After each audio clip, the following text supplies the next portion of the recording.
Car personne n'est monté au ciel, sauf celui qui en est descendu, le Fils de l'homme. Dans le désert, Moïse a élevé sur un poteau le serpent de bronze. De la même manière, le Fils de l'homme doit lui aussi être élevé, pour que tous ceux qui placent leur confiance en lui aient la vie éternelle. Oui, Dieu a tant aimé le monde qu'il a donné son Fils, son unique, pour que tous ceux qui placent leur confiance en lui échappent à la perdition et qu'ils aient la vie éternelle.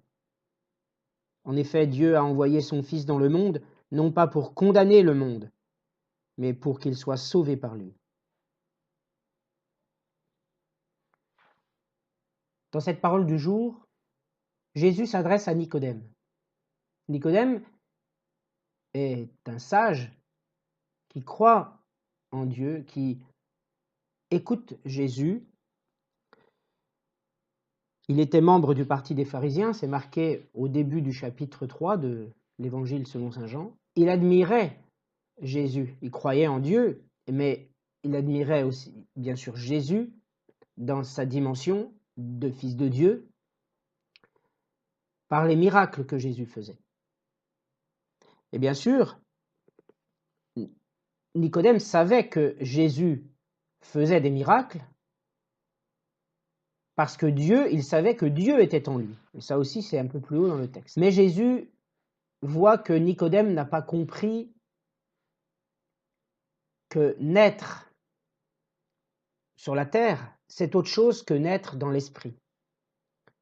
Et c'est pour cela que Jésus lui dit, mais comment veux-tu comprendre ce qui se passe dans le ciel si tu ne comprends pas réellement ce qui se passe sur la terre? Jésus parle dans ce texte d'eau et d'esprit.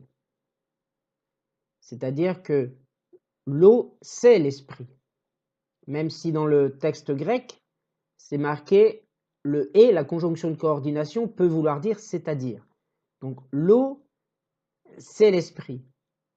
Donc l'homme vit sur la terre, il naît sur la terre, et il naît aussi par l'esprit.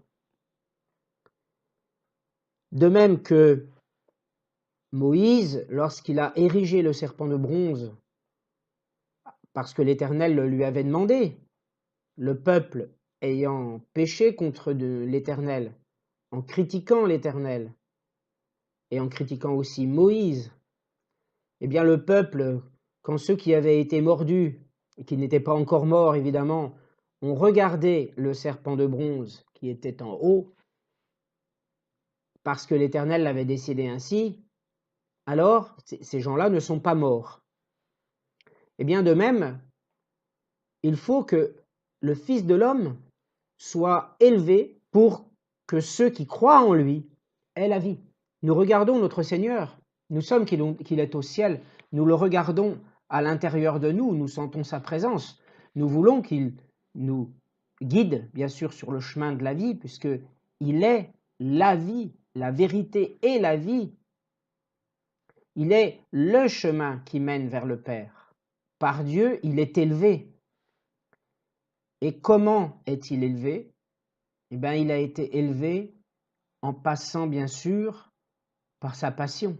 Aujourd'hui, vendredi, c'est le jour des mystères douloureux. Donc, quoi de mieux que de mettre en parallèle de cette parole du jour les mystères douloureux de notre Seigneur. Réellement, nous pouvons regarder notre Seigneur et nous pouvons toujours nous sentir humbles devant lui. Nous savons qu'il a été élevé et nous voulons croire en lui, nous voulons avoir la vie éternelle, mais c'est en croyant en lui que nous serons réellement sauvés. Et donc il a été élevé par la volonté de Dieu. Nous l'avons vu mourir sur la croix, nous l'avons vu ressusciter, nous l'avons vu monter au ciel, et aujourd'hui, de tout temps, nous voulons vivre par lui. Voici donc un chapelet sur les mystères douloureux que je vous invite à partager avec moi.